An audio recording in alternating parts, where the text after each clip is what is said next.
আজি কুঁহাৰ খেতিটো আজি মই 20 বছৰ হৈ গ'ল কৰি আছোঁ হা কমাই কৰি আছোঁ এতিয়া 3-4 বিঘামান আছে বৰ্তমান বেছি কৰিব নোৱাৰোঁ খৰচাও হয় কষ্টও আছে আগতে কিমান দিনৰ পৰা ইয়াত কিমান বিঘা আছিল আগতে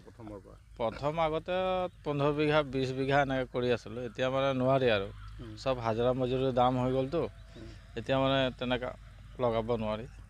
এতিয়া কুঁহিয়াৰটো কোন সময়ত ৰোৱা হয় কিমান দিন লাগে কুঁহিয়াৰটো হ'বলৈ আপোনাৰ এবছৰ লাগে এতিয়া লগালে এতিয়া লগাবই লাগিব হাল মাৰি এতিয়া লগাই দিয়াৰ পিছত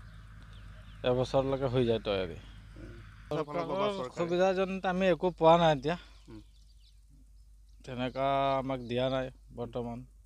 কি ক'ব চৰকাৰক এতিয়া চৰকাৰক কি আৰু আপত্তি কৰিব আৰু হা এতিয়া চৰকাৰে দিলেহে ল'ব পৰা যাব সুবিধাজনকটো তেতিয়া আমি অলপ কৰিবলৈ সাৰ এটা হ'ব হয় নহয়